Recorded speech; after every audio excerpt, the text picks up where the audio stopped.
안녕하십니까. 저는 서울아산병원 내분내과 이승훈이라고 합니다. 제가 오늘 말씀드릴 내용은 골다공증의 진단과 치료에 대해서 말씀드리고자 합니다.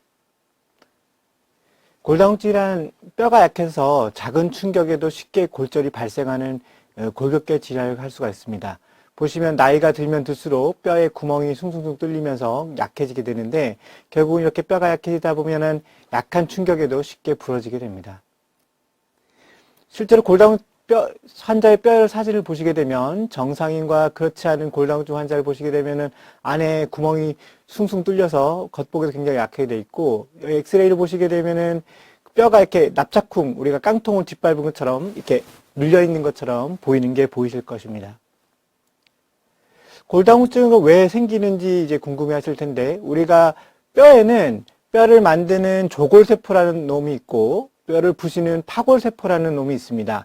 원래는 얘네 둘이 이제 균형적으로 낡은 뼈는 부수고 새로운 뼈는 조골세포가 만들고 하는 균형이 잘 이루어지는데, 여러 가지 원인, 특히 폐경이 되거나 또 나이가 들게 되면 뼈를 부수는 파골세포의 힘이 월등히 강해지면서 뼈를 만드는 조골세포보다는 훨씬 더 뼈를 더 많이 갉아먹게 됩니다. 그래서 뼈의 형성과 흡수 과정의 불균형에 의해서 골다공증이 생긴다고 생각하시면 될 것 같습니다. 보시면 여자분이랑 남자분이랑 조금 차이가 크게 되는데, 여자분들은 폐경, 여성 호르몬이 없어지는 직후에 뼈가 급격히 감소하게 됩니다. 남자분은 그렇지 않지만 나이가 들면 들수록 뼈가 완만하게 감소하게 됩니다. 그래서 이 여자분들이 특히 골다공증이 많게 되는 이유가 이러한 여성 호르몬의 원인이 됩니다. 골다공증 골절이 그럼 어디가 잘 발생하느냐? 손목, 겨울 같은 데 가시다가 넘어지시면 손목이 부러진다거나, 또는 대퇴골, 이제 겨울 역시 겨울에 가서 넘어지다가 남들은 엉덩이 툭툭 털고 일어나시는데 혼자 못 일어나서 봤더니 대퇴골 골절이 됐다. 그리고 또 한 가지는 척추 골절이 있게 됩니다. 이 세 부위가 골다공증 골절이 잘 발생하는 부위입니다. 외래에서 많이 여쭤보시는데, 여기 발목, 두개골, 손가락, 발가락, 이거는 골다공증 골절과 관련이 있느냐? 보통 그렇진 않습니다. 그래서 골다공증 골절이 발생하는 부위, 특히 손목, 척추, 대퇴골이 뼈가 부러졌었다고 하면 내가 골다공증이 있나? 이렇게 생각해 보시는 게 좋을 것 같습니다. 뼈가 부러지면은 골다공증 있으면 뭐가 위험한가요? 이렇게 여쭤보시면 제가 이제 말씀드린 건 뼈가 부러지면 사망할 수 있다라고 생각하시면 될 것 같습니다. 그래서 이게 우리나라 자료인데, 대퇴골이 부러지면은 15.6%, 그러니까 한 10명 중에 15명 정도 분이 1년 정도 지나면 사망하게 됩니다. 우리가 척추골절은 되게 쉽게 생각하고 있는데, 역시 척추골절도 보시면 1년 후에 5%, 100명 중에 5분 정도는 이 척추골절이 생기고 나서 1년 후에 사망하신다고 알려져 있습니다. 그러면 골다공증은 과연 얼마나 흔한가? 이것도 이제 우리나라 한국의 데이터인데, 보시면 50세 이상의 여성분의 3명 중, 10명 중에 3명에서 4명, 그러니까는 길거리에 걸어다니는 50대 친구 3분이 돌아다니시면 3분 중에 1명은 적어도 골다공증이 있다는 뜻이죠. 그리고 50세 이상 남성분은 10명 중에 1명이 골다공증을 갖고 있다고 되어 있습니다. 그러면 골다공증 골절은 또 얼마나 흔한가? 보시면 50세 여성은 10명 중에 3명, 남성은 10명 중에 1명이 일생 중에 한 번 정도는 골다공증 골절을 경험한다고 되어 있습니다. 그래서 골다공증 골절이 흔한 질환이라고 생각할 수 있습니다. 그러면 골다공증 있는 분들 과연 어느 정도가 병원에 가시느냐? 이 최근 2010년 자료를 보시게 되면 골다공증 있는 분들 중에 한 60명, 67명, 그러니까는 나머지 한 30% 정도는 자기가 골다공증이 있다는 걸 전혀 모르는 거죠. 그리고 실제로 그러면은 골다공증 약을 드시는 분 얼마나 되느냐? 안타깝게도 33%. 그러니까 내가 골다공증이 있는데 실제로 골다공증 약을 처방받는 분들은 3명 중에 1명꼴밖에 안 된다는 뜻입니다.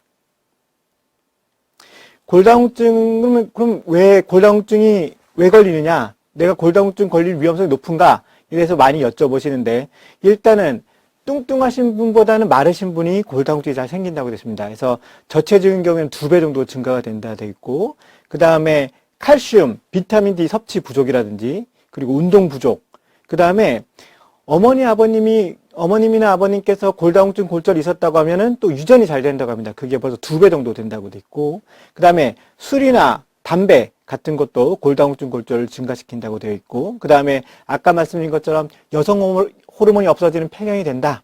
그리고 나이가 점점 많이 든다. 이러면 골다공증 발생 위험 요인이 증가한다고 생각하시면 될 것 같습니다. 또한 이전에 내가 부러졌다. 그러면은 한 번 부러졌던 분이 또 잘 부러진다고 2배 이상 또 증가하는 데 돼 있고, 그 다음에 우리가 햇볕을 열심히 쬐라고 하는데 햇볕을 쬐면은 햇볕에 자외선이 오면서 이거에 의한 우리가 비타민 D가 생성이 되거든요. 그래서 그런 것들이 중요하게 됩니다.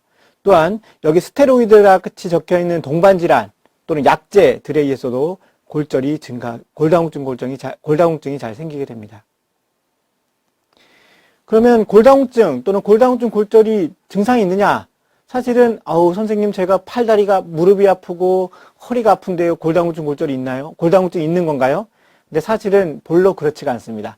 골다공증 자체는 증상이 없습니다.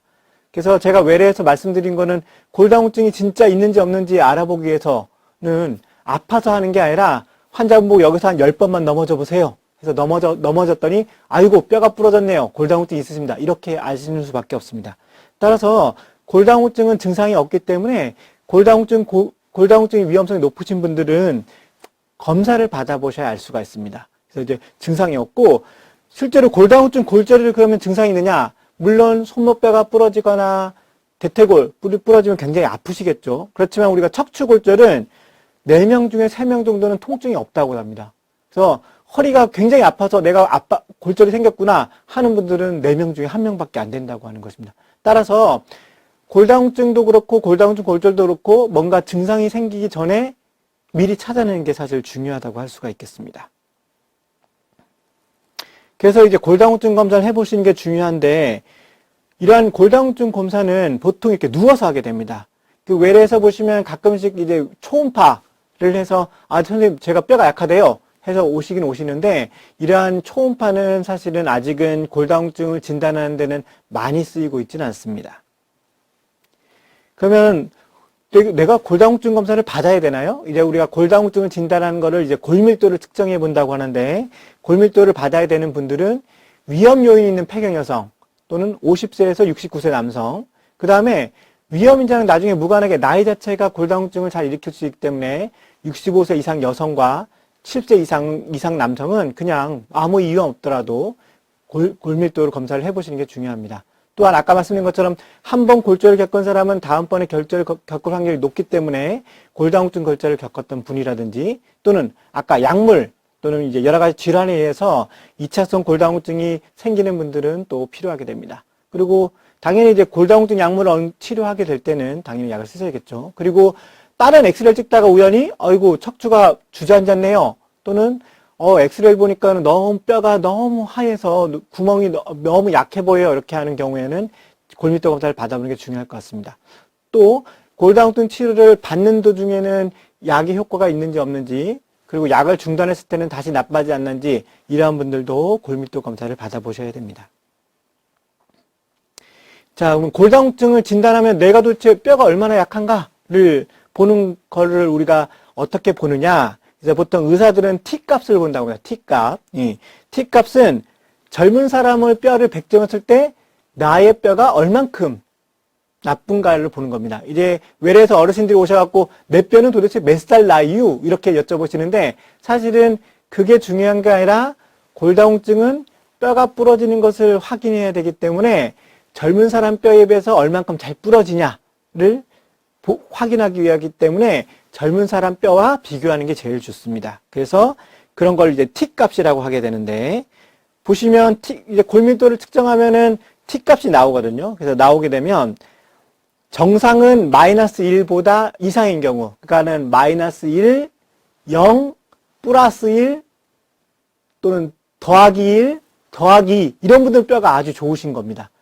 골감소증은 마이너스 2.5부터 마이너스 1.0. 그래서 골밀도를 찍었는데 T값이 마이너스 1.5다. 이러면 이제 골감소증이라고, 그러니까 골다공증 전 단계라고 할 수가 있습니다. 그리고 골다공증은 마이너스 2.5, 그래서 마이너스 3.0 또는 빼기 3.0, 빼기 4.5, 마이너스 4.5 이런 게 사실은 골다공증을 할 수가 있습니다.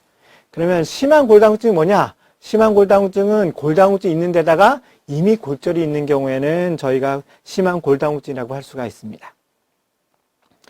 그래서 보면은 이제 오시면은 저희가 엑스레이도 척추 엑스레이 검사도 해보고 피도 뽑고 소변 검사도 해보는데 아유 선생님 그 골밀도 찍어서 골다공증 나오면 그냥 약 쓰면 되지 뭐하러 검사를 해요 여쭤보시는 게 많습니다. 그래서 이 혈액 검사 같은 걸 하게 되면 우리가 이제 뼈의 기본적인 어떤 영양소라고 할 수 있는 칼슘이나 인 그리고 간 기능이 나쁘거나 또는 신장 기능이 나쁘면 약을 좀 조심해서 써야 될 수도 있기 때문에 확인해보고 그 다음에 갑상선 호르몬도 사실은 뼈를 나쁘게 할 수가 있기 때문에 해보고 그 다음에 뭐 빈혈이 있다거나 여러 가지 피 검사를 해서 저희가 다른 병이 있나 없나 확인을 하고 있습니다.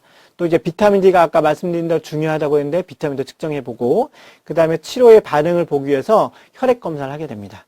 소변 검사는 소변을 칼슘이 간혹가다 많이 빠져나가는 분들이 있거든요. 그래서 그런 것을 확인해 보기도 합니다. 척추 엑스레이 검사는 아까 말씀드린 것처럼 4명 중에 척추 골절이 있어도 4명 중에 1명만 아프고 4명 중에 3명은 아프지가 않습니다. 그런 분들은 보통 아유 교수님 제가 옛날에 젊었을 땐 키가 165cm인데 지금은 한 160cm밖에 안 돼요 라고 하시는 분들이 많거든요. 그런 분들 엑스레이 찍어보면 사실은 환자분이 통증도 못 느꼈는데 이렇게 뼈가 주저앉은 게 보이실 겁니다. 화살표로 해놨는데. 그래서 그러면 내가 앞으로 골다공증 골절이 생길 확률은 어떻게 하느냐? 그래서 이 여러 가지 여러 연구자들이 많은 자료를 모아서 골다공증 골절이 잘 생기는 사람들을 어떤 위험 인자를 찾아냈습니다. 그래서 이제 유명한 네이버 이런 포털 사이트에 FRAX라고 딱 치게 되면 이런 이제 프락스라는 홈페이지가 뜨게 됩니다. 요거 이렇게 여기 안에 한번 들어가 보시면 이 프락스라고 골절 위험도 예측 프로그램 여기 보면 한국어로 번역도 되는데 한국어로 바꾸고 계시려면 다음과 같이 프락스 홈페이지에 오신 것을 환영합니다. 이런 식으로 뜨게 됩니다. 여기 보면 이런 내용이 있게 되는데 여기에 보시면은 골절 위험도 계산을 위해 탭을 눌러보시게 되면 여기 아시아의 대한민국 자료가 있습니다. 그래서 대한민국 자료를 딱 눌러보게 되면 여기에 보면 이게 골절 위험도를 계산할 수 있는 여러 가지 항목이 이렇게 나오게 됩니다. 그래서 요거를 이제 내가 나이가 얼만큼 되고 내 성별, 나의 체중, 나의 신장, 키, 그리고 이전에 내가 부러진 적이 있느냐 없느냐, 그리고 부모님의 고관절 골절, 그리고 현재 담배를 피우고 있느냐, 또는 스테로이드를 사용하고 있느냐, 또는 류마티스 관절염이 있느냐, 그리고 2차성 골다공증이 있느냐, 또는 하루에 3단 이상 술을 마시느냐 안 마시느냐, 그렇게만 입력해서 여기 보시면 계산을 딱 누르시게 되면 나의 골다공증 골절의 위험도가 계산이 됩니다. 또는 골밀도를 찍으셨다고 하면 대퇴골 경부에 골밀도 값을 넣게 되면 역시 계산이 되게 됩니다. 그래서 이제 여기서 나이가 내가 임의로 85세고 성별은 여성이고 체중은 51.5 그 다음에 신장은 153.8 그리고 이런 식으로 해서 각각 위험자를 넣어서 계산을 눌러봤더니 BMD 없이 골절 위험도를 측정해 보니까 주요 골다공증 골절이 10년 후에 생길 확률이 20%, 그 다음에 고관절 골절이 생길 확률이 16%라고 굉장히 높은 수치인데 이렇게 나오게 됩니다. 또 한 가지는 아까 말씀드린 것처럼 골밀도를 찍어보면 우리가 대퇴골 경부의 골밀도를 찍어볼 수 있는데 여기 보시면 T값이 마이너스 2.4가 나왔거든요. 그래서 그거를 또 넣어서 아까랑 똑같은 분인데 마이너스 2.4를 넣게 되면 역시 여전히 높으시죠. 이제 이번 데는 BMD 결과가 있는데도 불구하고 골다공증 골절이 20%, 고관절, 대퇴골 골절이 16%로 굉장히 높게 나오게 됩니다. 자, 여기까지 보셨으니까 한번 그 환자분들, 여기 지금 보시고 있는 분들의 나한테도 골다공증 골절이 생길 확률이 얼마나 되는지 한번 인터넷에서 한번 계산을 잠깐 해보십시오. 잠깐 멈추시고. 그러면 이제 내가 이제 골다공증 골절이 위험성이 굉장히 높은 사람이로구나. 그러면 내가 이제 골다공증 골절을 예방하기 위해서 어떻게 해야 되느냐? 그리고 치료를 어떻게 되는지에 대해 말씀드리고자 합니다. 일단 음식과 운동이 굉장히 중요한데 일반적인 치료는 칼슘과 비타민 D 섭취가 굉장히 중요합니다. 그리고 체중 부하 운동, 그 다음에 근력 강화 운동, 그 다음에 금연, 절주, 그리고 낙상 방지 이런 게 일반적인 치료로 굉장히 중요하게 됩니다. 하나하나씩 보시게 되면 일단은 칼슘은 굉장히 뼈에는 굉장히 중요한 인자입니다. 그래서 칼슘의 권장 섭취량은 1일에 800에서 1000mg 정도를 복용하게끔 합니다. 보시면 칼슘 섭취량이 이제 우리나라 한국 분들이 보통 식사를 하시게 되면 490mg 정도를 섭취하게 된다고 합니다. 그래서 60세 이상은 특히 60% 이상이 400mg 이하로 섭취하기 때문에 하루에 적어도 우리가 800에서 1000을 먹기 위해서는 적어도 500 정도의 칼슘을 좀 더 섭취를 해야 됩니다. 그래서 그냥 예를 들어서 우리가 하루에 900mg 정도 칼슘을 먹으려고 한다고 하면 음식을 500mg 그리고 고칼슘 우유는 보통 칼슘이 400 정도 들어있기 때문에 고칼슘 우유로 하루 한 팩 정도 또는 음식을 500mg 정도 섭취하고 또는 칼슘 보충제를 400mg 정도 보충하는 게 하루에 900mg 정도 측정할 수가 있습니다. 드실 수가 있습니다. 그러면 칼슘이 어떤 것들이 많이 들어있느냐? 사실은 제일 외에서 많이 권유하는 건 우유입니다. 우유가 보통 한 컵, 200cc 한 팩에 칼슘이 220 정도 들어있기 때문에 일반적인 식사랑 우유 2잔 정도면 하루에 먹는 칼슘 자체를 900mg 정도 할 수가 있기 때문에 그 정도 양은 충분하게 됩니다. 다만 고칼슘 우유는 그거보다 한 2배 정도 들어있기 때문에 일반적인 식사를 하시고 나서 고칼슘 우유 하루 한 잔 또는 한 팩을 드시게 되면 900mg 정도로 역시 그 하루에 드실 수 있는 칼슘량을 유지하게 됩니다. 나머지 그 들어있는 양도 이렇게 나와 있으니까 한번 참조를 해 주십시오. 칼슘은 이제 사실은 가장 좋은 거는 그 음식으로 드시는 게 가장 좋습니다. 왜냐하면은 칼슘 보충제는 부작용이 이어져 있게 되는데 우리가 칼슘약을 먹었더니 속이 안 좋아요. 위장장애, 변비 대부분의 이런 부작용들은 비타민 D보다는 칼슘 때문에 생기는 경우가 많습니다. 그래서 외래에서는 보통 말씀드릴 때 칼슘을 약으로 드시는 것보다는 우유를 드실 수 있으면 우유로 드십시오 라고 말씀을 드리게 됩니다.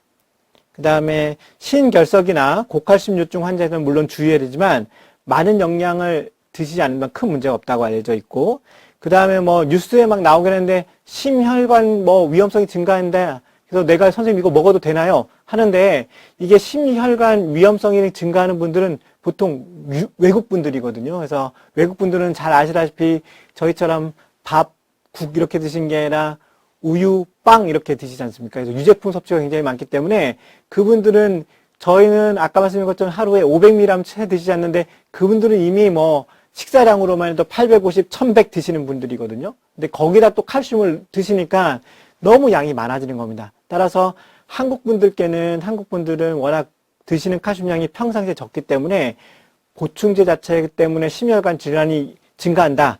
그렇진 않다고 생각되어집니다. 비타민 D도 굉장히 중요한데 보시면 아시겠지만은 햇볕이 요즘 굉장히 세서 더군다나 요즘은 이제 마스크도 쓰고 다니기 때문에 햇볕을 별로 쬐 일이 없죠. 그리고 밖에 많이 돌아다니지 못하니까 비타민 D가 굉장히 낮다고 알려져 있습니다.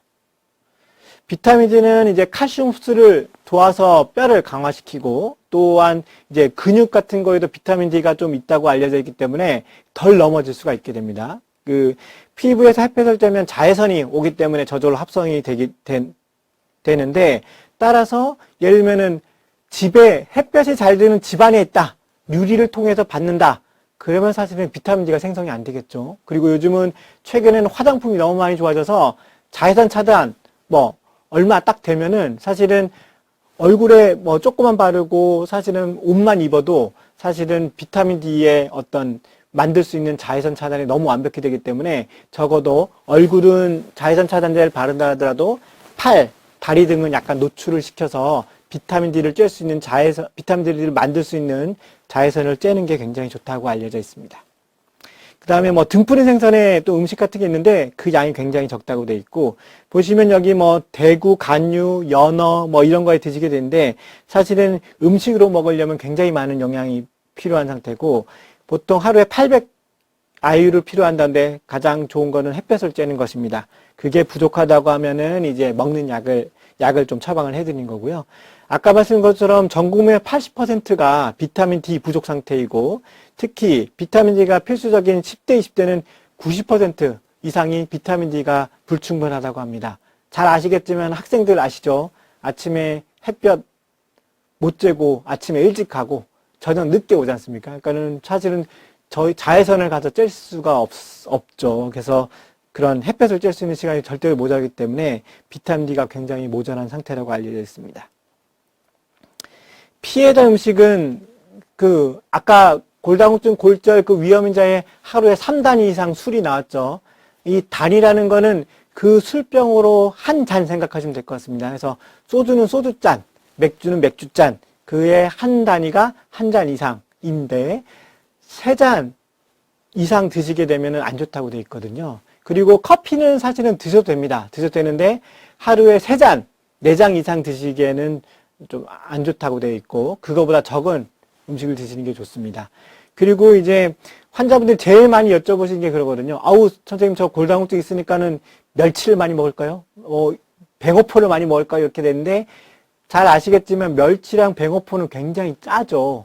그래서 우리가 음식을 짜게 먹게 되면 사람 몸이 보호 효과로 소변으로 그 소금을 내놓게 됩니다. 근데 소금이 지 혼자만 나가면 되는데 기껏 열심히 먹었던 칼슘 같이 끌고 나가거든요. 그래서 음식을 짜게 먹으면 기껏 열심히 드셨던 칼슘 자체도 같이 끌고 나가기 때문에 그런 짜지 않게 드시는 게 굉장히 중요합니다.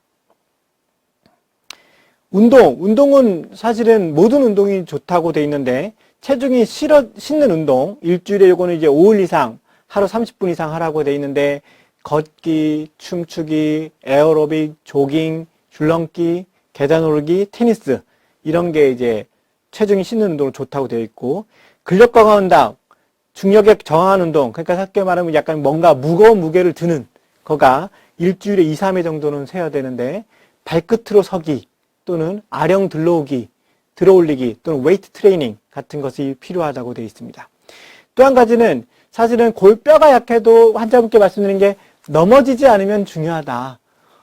뼈가 약한데 넘어지면은 그거는 뼈가 부러질 수가 없기 때문에 뼈가 약하면 넘어지지 않게 굉장히 중요하다고 말씀드립니다. 실제로 제가 아는 그 선생님 중에 어머님이 골다공증이 있었다고 합니다. 그래서 이제 계속 치료를 하는데 약도 드리고 하는데 자꾸 부러지셔서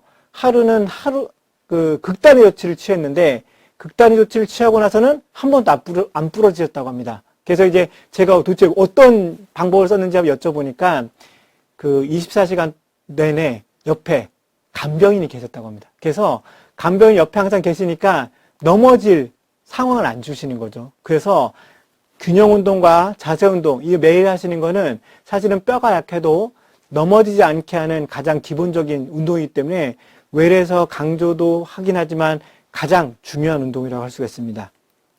그 다음에 그래서 요가라든지 국민체조, 태극권 이렇게 됐는데 다만 허리에 압박을 가하는 자세는 안 좋습니다. 그래서 이제 몇 가지 운동법이 조금 나와 있는데 그림으로 보시면 되게 간단한데 처음은 이제 앉아서 체조하는 겁니다. 앉아서 체조해서 다리를 쭉 펴시고 발굽을 굽히고 펴고 굽히고 펴고 그 다음에 한쪽 발 들어서 번갈아 가면서 무릎을 굽혀 펴기, 그리고 양쪽 다리 들어서 무릎을 번갈아 굽혀 펴기, 이런 식으로 해서 이거는 절대 넘어지지 않으시겠죠. 예, 팔로 짚고 있고 앉아서 하시기도 굉장히 간단한 거고, 그 다음에 이제 발바닥 붙여서 들어 올려내리기, 요것도 팔로 든든히 받치시면서 이렇게 균형 감각을 증가시키는 운동을 하시는 게 중요합니다. 이거는 이제 의자를 가지고 하는 건데, 엉덩이 외전근 강화 운동은 허리와 무릎을 굽히지 않고 곧게 서서 의자 등받이의 위쪽을 잡고 반대쪽 손을 골반 위에 대고 그쪽 다리를 이렇게 그대로 들어 올리는, 그래서 발끝은 앞을 향하고 골반은 들지 않고 다리를 낮추고 10회 정도 반복하고 반대쪽 다리도 반복해서 운동합니다. 보시면서 한 번 정도 멈추고 한 번 정도 운동을 한번 해보십시오. 굉장히 사실은 쉬운 운동이고 편안하게 할 수 있는 운동이기 때문에 이런 것들이 도움이 되고, 두 번째는 역시 의자로 가는 건데, 뭐 보시면 아시겠지만 발 앞 들어올리기, 발 뒤꿈치 들어올리기, 보시면 아시겠죠? 이제 역시 균형 감각을 하기 위해서 의자로 넘어지지 않게 붙잡으면서 이렇게 잡아서 할 수 있는 것이 중요할 것 같습니다. 항상 주의할 것은 운동을 하는 게 중요한 게 아니라 운동해서 넘어지면은 사실은 아주 더 큰 문제가 될 수가 있기 때문에 넘어지지 않게 항상 주의를 하시면서 운동을 하시는 게 중요할 것 같습니다. 그 다음에 벽 모서리 스트레칭 보시면 아시겠지만 이제 벽에 구석에 대고 무릎이 굽혀지도록 해서 어쨌든 균형을 늘리는 운동들이 있습니다. 제가 간단히 설명드리고 넘어가긴 하지만 이 동영상을 한번 보시게 되면 잠깐 멈춰서 요거를 따라 한번 해보시고, 운동이 이렇게 어렵진 않거든요. 한 번 정도 따라 해보시면 좋으실 것 같습니다. 그 다음에 이제 또 엎드려 다리 들어올리기. 역시 엎드리면 절대 넘어지진 않겠죠. 엎드려서 다리 근육을 잠깐 늘리는 거랑, 그 다음에 벽 미끄러지기 운동, 요것도 주의하시면서 한 번 정도 해보시면 좋을 것 같습니다. 대신에 하면 안 되는 운동이 있습니다. 하면 안 되는 운동은 뼈가 굉장히 약하신데 뼈가 너무 굽혀지거나 너무 펴지거나 이러면은 뼈가 부러질 수가 있겠죠. 그래서 골다공증 환자가 하면 안 되는 운동이 이렇게 너무 허리를 굽는다거나 또는 무거운 거를 허리를 낮춰서 너무 들어 올린다든지, 그리고 허리를 너무 편다든지 이런 운동은 좋지가 않습니다. 그리고 가장 중요한 건 아까 말씀드린 거 넘어지지 않으면 중요하다고 되어 있는데 낙상 방지가 굉장히 중요하게 되십니다. 보시면은 집에 사실 요즘 핸드폰도 많고 선풍기도 막 있고 요즘은 또 온열기, 또 요즘은 공기청정기 이런 게 많기 때문에 다니시는 곳에 이렇게 전원줄 같은 게 있거든요. 근데 그런 거 이제 약간 툭 걸리면 근력이 좀 없어지신 분들은 와닥탁 넘어지게 됩니다. 그래서 그런 게 중요하고, 그 다음에 눈이 많이 오거나 이럴 경우에 넘어지지 않게 주의하셔야 될 것 같고, 빙판길 주의하셔야 될 것 같아요. 요즘 또 눈이 많이 와서. 그래서 화장실은 어린애들 샤워하다가 주로 많이 넘어지시거든요. 그래서 샤워하실 때 밑바닥에 애들이 넘어지지 않게 밑바닥에 이렇게 잘 미끄러지 않는 그런 패드 같은 게 있습니다. 미끄럼 방지 바닥 같은 게 있거든요. 아니면은 조금 샤워 같은 거 하실 때는 양말 같은 거 좀 젖어도 되면 양말 같은 거 신으면은 아무래도 맨발보다는 조금 덜 미끄러지거든요. 그래서 그렇게 조금 덜 넘어지시게 하시는 게 중요할 것 같습니다. 그 다음에 눈이 안 좋으시면 당연히 잘 넘어지겠죠. 계단 같은 거 헛디딜 수가 있고, 그래서 눈 치료를 잘 받으셔야 되고, 또 치매나 파킨슨 같은 경우에는 잘 넘어질 수 있는 균형 감각이 좀 떨어질 수가 있기 때문에 그런 것도 넘어지지 않게 주의하시는 게 굉장히 중요할 것 같습니다. 그리고 밤중에 주무시다 일어설 때 주위 사람이 깰 수가 있으니까는 불 깜깜하게 하고 더듬더듬해서 가시다가 와닥탁 넘어지는 경우가 있거든요. 그래서 사실은 주무실 때 보통 이게 주무시는 근처쯤에 수면등, 그래서 이게 잠깐 눌러서 켤 수 있는 그런 불을 약간 켜셔서 넘어지지 않게 주의하시는 게 굉장히 중요할 것 같습니다. 그리고 밤늦게 약 같은 거, 또 특히 이뇨제, 이런 소변을 많이 보시는 약 같은 거를 드시게 되면 밤에 또 이런 소변 보실 수 있기 때문에, 소변을 보러 나가실 수 있기 때문에 주무시기 전에 소변 한번 보시고 잠자리에 드시는 것도 도움이 될 것 같습니다. 그래서 운동요법이랑 식이요법 하면 치료가 되는지, 사실은 물론 조금 좋아지긴 할 수 있지만 완벽히 골다공증을 완치시킬 수는 사실 없다고 되어 있습니다. 그래서 이제 골다공증 치료제가 역시 필요하게 되는데, 뼈가 약해지면 강아지게 할 수 있느냐? 보통 약제를 쓰게 되면 조금 뼈가 강해집니다. 그리고 강해지는 것도 있지만 골밀도 자체로 강해지지 않더라도 안 부러지게 할 수 있는 능력이 생기기 때문에 골다공증 치료하는 게 굉장히 중요합니다. 농담처럼 우리가 골다공증 약을 안 드시면 10번 넘어지면 10번 부러지는 거를 요즘은 약제들이 좋아서 10번 넘어지면은 그 중에 한 3번, 또 4번, 5번 정도만 부러지게 막아줄 수가 있거든요. 그래서 사실은 그런 골다공증 치료가 굉장히 중요하다고 할 수가 있겠습니다.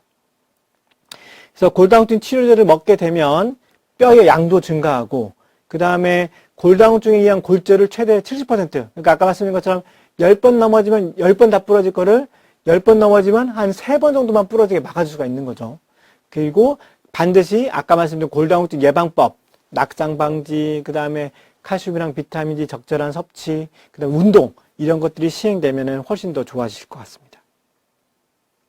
그럼 골다공증 치료에는 보통 누가, 나는 언제부터 치료해야 되느냐? 아까 말씀드린 것처럼 T값이 마이너스 2.5 이하면은 골다공증이라고 말씀드렸죠. 그런 분들은 골다공증 치료를 꼭 드시라고, 골다공증 치료를 꼭 하라고 권유되고 있습니다.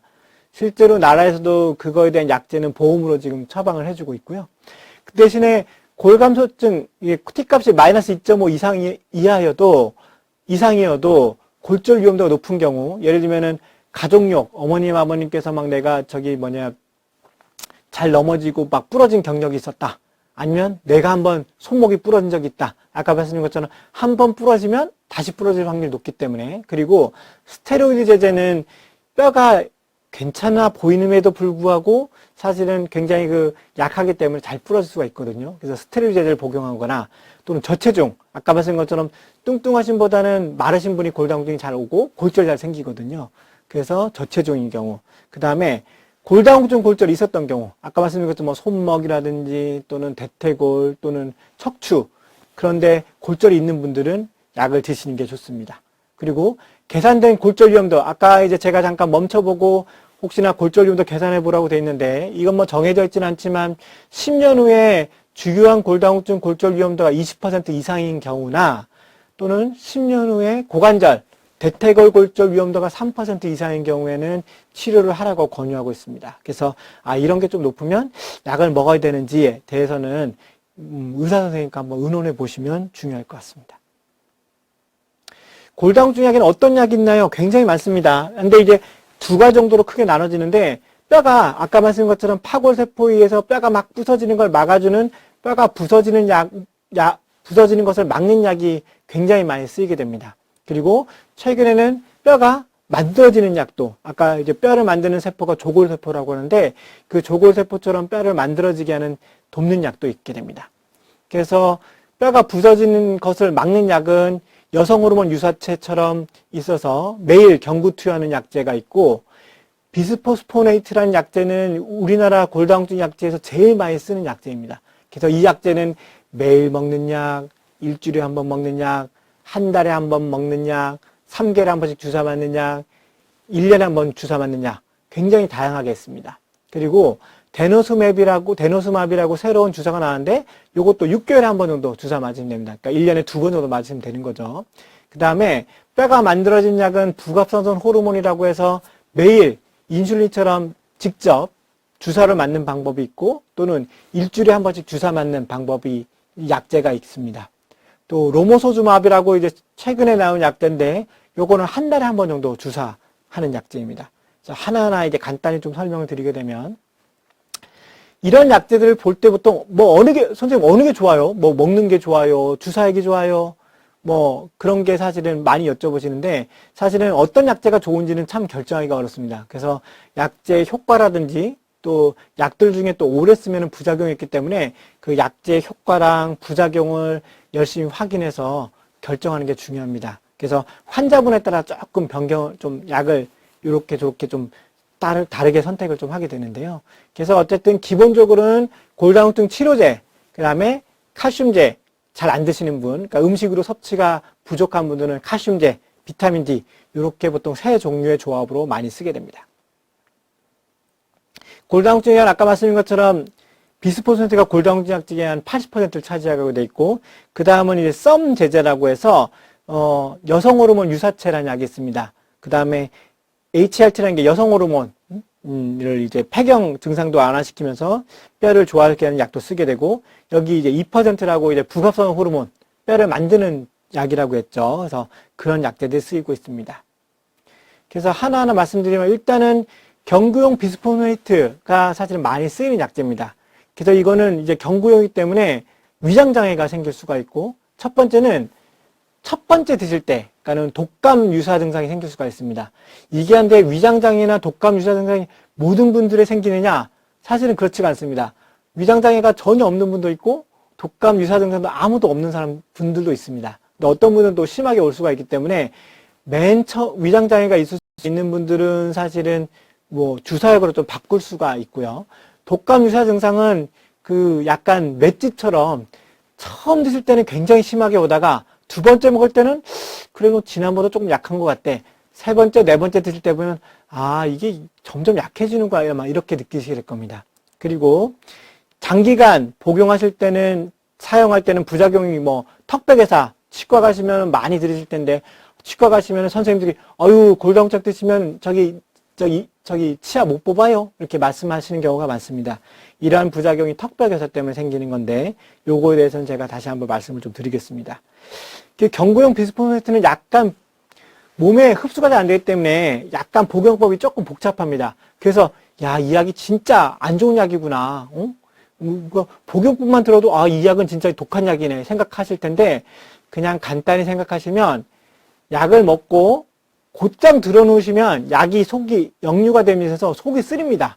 그래서 약 자체는 공복에 드시고 아침에 일어나자마자 공복에 드시고 물 많이 드신 다음에 약 먹고 1시간 정도만 들어놓지 않으시면 되거든요. 뭐 아침 준비하시든지 운동을 하시든지 앉아서 TV를 보시다든지 그러니까는 결국은 약을 먹고 들어눕지만 않으시면 곧장 들어눕지만 않으시면 굉장히 간단히 먹을 수 있는 약이고 그 다음에 아침에 일어나서 공복에 드실 때는 한 아침 준비하시면 30분 정도 있다가 다른 음식을 드시면 될 것 같습니다. 그래서 투여 방법은 말씀드린 것처럼 매일 먹는 약도 있고 일주일에 한 번씩 먹는 약도 있고 한 달에 한 번씩 먹는 약도 있습니다. 이 턱벽에서는 어떻게 생각하시면은 좀 잘못 알고 계신 게 골다공증 먹으면은 턱뼈가 막 썩어 들어간다 이렇게 생각하시는데 사실은 그렇지 않고 오히려 거꾸로 우리가 정형외과 선생님이나 또는 이제 치과 선생님께 정형외과 선생님도 사실은 허리 수술하실 때 보시면은 보통 이제 나사나 이런 고를 해서 이제 뼈를 고정시키는 경우가 있고 그 다음에 임플란트도 사실은 마찬가지죠. 그 치아에다가 나사 같은 걸 해서 그 위에다가 이 치아를 씌우는 건데 그 골다공증 있는 분이랑 아닌 분은 굉장히 다르다고 합니다. 골다공증 없이 뼈가 굉장히 튼튼한 분들은 우리가 그 나무 아니면 튼튼한 콘크리트에 나사를 넣는 듯한 느낌이 드릴을 할 때 그런 느낌이 드는데 이 골다공증 있는 분들은 그냥 두부 같은 거에다 이제 나사를 넣는 것처럼 푹푹 들어간다고 합니다. 그래서 아, 이분들은 뼈가 굉장히 약하시구나 생각이 들어서 아, 이러면은 수술해도 잘 낫지가 않겠구나 그런 생각이 드신다고 합니다. 따라서 이런 골다공증이 있는 분들은 치아 자체도 안 좋을 수가 있고 또 뼈 수술하기도 안 좋을 수가 있는데 이러한 이 턱벽에서는 발치 그러니까는 그냥 치아가 안 좋아서 치아를 뽑거나 또는 임플란트 하려면은 그 남아있는 치아를 빼고 넣어야겠죠. 그래서 그런 경우에 보통은 한 8주 정도 지나면은 2달 정도 지나가면은 이제 아물어서 새 뼈가 이렇게 돋아야 되는데 그게 늦게 돋는다는 겁니다. 따라서 멀쩡한 치아가 약을 먹는다고 썩어 들어간 게 아니라 치아에서 뭔가 발치를 하고 나서 그 아무는 게 좀 오래 걸린다는 뜻이죠. 그래서 경구투여제 먹는 약을 드시는 분은 굉장히 적은 수, 주사제는 더 적은 주사제도 생길 수가 있는데 굉장히 적은 수입니다. 그래서 보통 약을 4년 이상 쓴 경우에 증가하기 때문에 그래서 요즘은 이제 골다공증 치료제를 선생님 저 이제 몇 년 써야 돼요 여쭤보시는 경우가 많은데 보통 3년에서 5년도 쓰고는 약을 끊는다라고 한 이유가 이러한 장기간의 부작용을 예방하기 위해서 그렇게 쓰게 됩니다. 그리고 따라서 이런 턱벽옷을 예방하기 위해서 약을 비스포스를 쓰게 되면은 턱벽에서 위험성이 있을 수가 있고 한 번 더 치료하게 되면 아까 말씀드린 것처럼 보통 3년에서 5년도 치료하는 것이 권고가 되고 있기 때문에 치과 문제가 있다면 사실은 급한 거 없으니까 사실은 치과 치료 먼저 하고 나서 약을 시작하는 게 좋습니다. 그렇지만 이미 복용하고 있는데 치아가 나빠졌다. 그러면 사실은 4년 이내 복용했던 분들은 큰 문제가 없다고 되어 있지만 꼭 4년 이상 드시는 분들은 이제 2달 정도 이상 약을 조금 쉬어야 되는데 이런 그 약을 끊고 이런 거는 그냥 혼자 결정하시는 게 아니라 반드시 치과 선생님과 그 다음에 약을 처방해주는 주치 선생님 상의를 해보고 약을 끊을 건지 안 끊을 건지에 대한 하게 됩니다.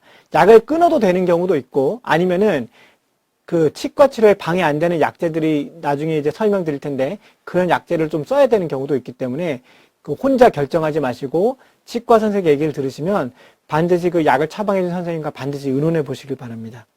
턱뼈과사가 발생한 경우에는 사실은 약물을 중지해야겠죠. 비스포시 주사제는 사실은 뭐 3개월 하면 주사가 있고 1년 하면 주사가 있습니다.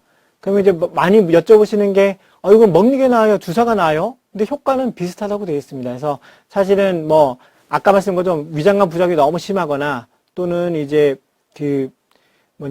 내가 너무 집이 멀어서 병원에 자주 올 수 없어요. 그런 분들은 사실은 주사를 많이 쓰게 됩니다. 그렇지만 먹는 약보다 주사제가 한 번에 많은 용량이 들어가기 때문에 첫 주사 시에 먹는 약보다는 몸살 아까 그런 감기장이 생길 수가 있는데 굉장히 심하게 올 수 있습니다. 그래서 뭐 환자분들이 선생님 저 죽을 뻔했어요 이렇게 하는 경우도 꽤 많은데 따라서 그런 여러 가지 환자분 상태를 보면서 약을 처방하기 때문에 어느 약이 무조건 좋다 이런 건 사실 없는 것 같습니다. 그러면 어떤 환자한테 쓰느냐? 당연히 위나 어떤 위장관 수술 받았던 분들은 약을 삼키고 그걸 넘기는 게 어렵겠죠. 이제 그런 분들은 사실은 할 수가 있고 다른 질환으로 약이 지금 내가 아침에 먹을 게 10개인데 일주일에 한 번씩 11개씩 먹어야 돼요? 이렇게 하시는 분들도 이제 주사를 좀 써볼 수가 있고 아까 말씀드린 것처럼 매번 나오려면은 뭐 어디서 굉장히 먼 거리에서 배를 타고 또 비행기 타고 오시는 분들 같은 경우에는 이렇게 쓸 수가 있고 또 환자분이 저는 먹는 약보다는 주사제가 먹는 약은 자꾸 까먹어서 안 될 것 같아요. 주사제가 훨씬 안 까먹고 병원에서 맞는 게 좋아요 하는 경우 이런 환자분이 선호하는 경우에는 주사제를 쓸 수가 있습니다.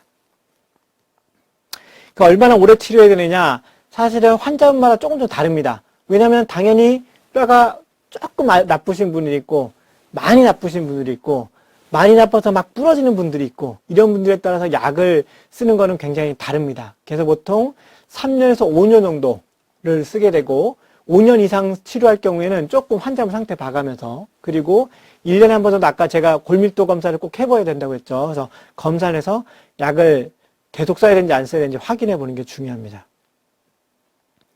근데 최근에는 좀 저희가 굉장히 어려운 게 아까 말씀드린 건 치과 문제 때문에 그냥 골다공증 드시는 분들이 대부분 다 안 드시고 오신다고 돼 있거든요. 그래서 저희 의사 선생님들도 보면은 1만 분의 1 확률 때문에 노인 골절이 방치되고 있다 해서 막 저희가 막 스트레스 많이 받고 있는데 이게 나라만이 아닌 것 같습니다. 외국 이거 캐나다의 자료인데 캐나다에서 오죽하면 이런 자료를 냈는데 여기 보시면 이제 이 골다공증 골절이 생길 확률이 이렇게 많고 그 다음에 교통사고 또는 살인자가 와서 나를 총 쏴서 죽일 확률이 사실은 치과 치료받다가 문제가 생길 확률이랑 거의 비슷하게 돼 있거든요.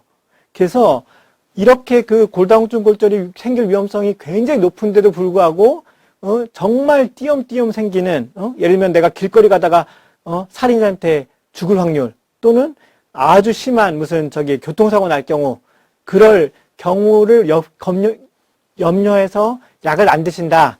이렇게 해서 이런 약간 통탄해하는 자료가 나오고 있어서 사실은 이런 자료는 우리나라뿐만 아니라 외국도 마찬가지인 것 같습니다. 그래서 항상 약을 드시는 거에 대한 부작용에 대해서는 의사 선생님이 나는 고민하고 많이 하고 있기 때문에 그냥 무작정 내가 이거 어디 들어보니 친구가 무슨 턱뼈가 썩어 들어간다. 그래서 나 약 안 먹을래. 그렇게 하시진 않으시는 게 굉장히 중요할 것 같습니다. 그 다음에 이제 여성 호르몬들이 이제 유사체가 많이 쓰게 되는데 이 티볼론이라는 약은 있습니다. 이 약은 이제 매일 식후에 복용한 약인데 이거는 이제 좋은 점이 뭐냐면 유방이나 우리가 보통 여성 호르몬을 쓰게 되면 유방암 위험성이 높다고 되어 있는데 유방암 위험성은 그렇게 높이지 않으면서 또 한 가지는 이제 우리가 폐경이 되면 어떻습니까? 질이 건조해지면서 가렵기도 하고 또는 이제 폐경 증상이 나타나면서 얼굴 확 달아오르고 또 밤에 땀이 나고 이런 것들이 있는데 이런 티볼론을 드시게 되면 이런 증상이 개선된다고 되어 있습니다. 근데 이제 부작용 같은 경우는 아까 말씀드린 것처럼 이제 다시 선생님 저 월경하는 것 같아요. 다시 시작한 것 같아요. 것처럼 질치료 약간 있게 되고 이런 게 좀 있게 됩니다. 그렇지만 좋은 점은 이제 장기간 치료 가능하고 턱뼈 괴사는 안 일어납니다. 두 번째는 이제 선택적 에스트로겐 수용체 조절제라고 해서 썸 제제인데 이것도 이제 매일 복용하는 약인데 이것도 당연히 이제 여성 호르몬 유사체니까 여성에서만 드릴 수가 있겠죠. 근데 이게 좀 특이한 게 아까 말씀드린 것처럼 여성 호르몬 먹게 되면 유방암 위험성이 높아진다고 되어 있는데 이 약은 특이하게 여성 유방암은 오히려 예방해 줍니다. 그리고 근데 뼈에는 또 여성 호르몬 작용을 해서 뼈를 개선시켜서 약간의 그 양면성을 가지고 있거든요. 근데 단점은 뭐냐면 그 여성 호르몬 유방암을 일으키지 않게 하기 때문에 어떤 그 유방암을 예방하는 좋은 효과는 있지만 갱년기증이 없던 분들이 이 약을 드시면서 갑자기 막 갱년기증이 확 선생님 얼굴 막 달아올라요 이렇게 하는 경우도 있고 또 한 가지는 경련이 좀 일어나는 경우가 있습니다. 그래서 이런 약제를 드실 때는 초기에 조금 드셔보시고 부작용했으면 아우 나 이거 부작용했으니까 약 못 먹어 이렇게 하시는 게 아니라 선생님과 반드시 의논해 보시면서 약을 조금씩 변화하시면 좋을 것 같습니다. 그리고 이 장기간 치료 가능하며 이 약제도 턱벽에서는 걱정하실 건 없습니다. 데노스맵이 이제 최근에 나온 약제인데 6개월에 한 번 정도 맞는 주사입니다. 이 주사는 그 보통 지금 우리가 그 드시거나 또는 주사를 맞는 비스포스포네이트라는 약제보다는 훨씬 더 조금 더 효과가 좋기 때문에 그 골다공증이 심한 환자라든지 또는 우리가 콩팥이 안 좋은, 콩팥 기능이 안 좋은 분들은 이 골다공증 약제를 함부로 쓸 수가 어려운데 이 약제는 콩팥이 좀 안 좋아서 쓸 수가 있는 약제입니다. 그 부작용으로는 충분한 칼슘이랑 비타민 D 같은 거를 안 쓰게 되면은 칼슘이 너무 떨어져서 막 손이 경련이 일어나고 이런 경우도 좀 있게 되고요. 그 다음에 이거는 이제 턱벽에서는 있을 수가 있습니다. 그리고 가장 중요한 건 이 데노스맵은 6개월에 한 번씩 맞는 거기 때문에 이 사실은 골다공증을 맞아보신 거나 또는 골다공증 약제를 드셔보시면 아시겠지만 약제를 먹으나 안 먹으나 뭐 내 몸 컨디션에 별다른 문제가 없거든요. 사실은 골다공증 약제도 사실은 그래서 많이를 안 드시는데 비스포스포네이트라는 약제도 사실은 데노스맵이라는 주사도 맞으면 뭔가 달라지느냐 잘 모릅니다. 그냥 맞고 나중에 골밑도 찍어봤더니 1년 뒤에 골밑도 찍어봤더니 아유 선생님이 많이 좋아지셨네요 이렇게 얘기하시는데 사실은 내가 이걸 맞는다고 해서 안 맞는다고 해서 뭔가 달라지는 게 아니거든요. 당뇨약이나 고혈압약 같은 경우는 어떻습니까? 약을 안 드시게 되면은 당이 오른다든지 또는 혈압이 막 오르는데 이 골다공증은 사실은 약을 먹어도 잘 모르겠고 약을 안 먹어도 잘 모르겠고 그 사실은 그거를 실험해 보기 위해서는 약을 먹기 전에 한 10번 넘어져서 몇 개 부러지나 보고 사실은 약을 열심히 먹어보고 10번 넘어서 몇 개 부러지나 사실은 그렇게 해봐야 알 수가 있는데 사실은 그럴 수가 없지 않습니까? 그래서 이 6개월 간격으로 정확한 간격으로 맞는 게 중요한 건데 데노스맵 같은 경우에는 맞다가 안 맞아버리면 뼈가 휘리릭 나빠져 버립니다. 그래서 오히려 골절이 더 생길 수가 있기 때문에 6개월 간격으로 정확한 간격으로 맞는 게 중요합니다. 요즘은 이제 코로나 때문에 굉장히 6개월 간격으로 오시는 게 어려운 경우가 있거든요. 그러니까 6개월 있다 오셔야 되는데 하필이면 그때 막 그 코로나 굉장히 상태가 심해지면서 아우 내가 한 3개월 늦게 갈까? 그래서 3개월 있다 왔는데 그때 보니까 엑스레이 찍어 보니까는 이제 막 골절이 생기거나 그럴 수가 있기 때문에 이 주사를 맞게 되면 6개월에 한 번씩 되도록이면 6개월에 한두 달 정도는 상관이 없지만 되도록이면 그 주사 기수를 꼭 주기를 맞춰서 맞아야 되는 약제입니다. 꼭 주의하셔야 됩니다. 부갑상선 호르몬제는 아까 말씀드린 것처럼 이거는 이제 뼈를 만드는 주사죠. 그래서 이게 사실은 매일 주사를 맞거나 인슐린처럼 또는 주 1회 병원 가서 주사를 맞으셔야 됩니다. 이 사실은 약간의 고가입니다. 왜냐하면 이제 뼈를 부시지 않는 게 아니라 뼈를 오히려 만드는 약이기 때문에 고가긴 하지만 아주 심한 골다공증이거나 다른 약제의 효과가 없는 경우에는 도움이 많이 됩니다. 그래서 이 약제도 주사를 맞을 때는 뼈가 좋아집니다. 근데 끊으면 휘리릭 약효가 없어지기 때문에 주사를 맞고 뼈가 좋아진 다음에는 다른 약제를 써야 그 뼈가 좋아진 뼈가 유지가 됩니다. 그래서 그 약을 중단한 후에는 반드시 다른 약제를 쓰는 게 굉장히 중요합니다. 안 그러면 지금까지 저 주사를 고생해서 맞았던 약효과가 휘리릭 없어지거든요. 로모소즈맵도 마찬가지입니다. 이건 이제 매월 1회 한 번 병원에 가서 주사 맞는 건데 역시 가격은 좀 비싸지만은 아주 심한 골다공증이나 기존 약제 효과 없는 경우에는 뼈가 막 좋아지기 때문에 굉장히 좋은 약제입니다. 그래서 이거는 1년 정도 치료하게 돼 있고 이 약제도 마찬가지입니다. 주사를 맞을 때는 뼈가 많이 좋아지고 끊으면 휘리릭 약효가 없어지기 때문에 약 중단 후에는 반드시 다른 약제가 필요하다고 생각할 수 있습니다. 이 골다공증의 치료의 가장 큰 적은 그겁니다. 골다공증 약제 치료 중단율. 아까 말씀드린 것처럼 이게 보면은 이제 12개월 정도 되면은 10명 중에 7명이 치료를 중단하게 되는데, 결국은 10분을 약을 쓰게 되면 3분만 1년 동안 드시는 거죠. 아까 말씀드린 것처럼 저희가 골다공증 약제는 3년에서 5년 정도를 써야 되는데, 사실 1년 만에 대다수의 10명 중에 7명이 약을 안 드셔버리니까 굉장히 골다공증 치료가 굉장히 어렵습니다. 그래서 아까 말씀드린 것처럼 이 골다공증 치료제가 사실은 우리가 고지혈증, 콜레스테롤 약이랑 굉장히 비슷한데, 사실은 당뇨나 고혈압인 경우에는 약을 안 드시면 어떻습니까? 막 혈압도 오르고, 아우, 당뇨도 막 오르고 막 난리네. 아우, 나 약 먹어야겠다. 이렇게 되는데, 사실은 콜레스테롤, 이런 골다공증 치료는 약을 먹어도 별로 뭐 상관이 없고, 약을 안 먹어도 별로 몸에 어떤 변화가 없거든요.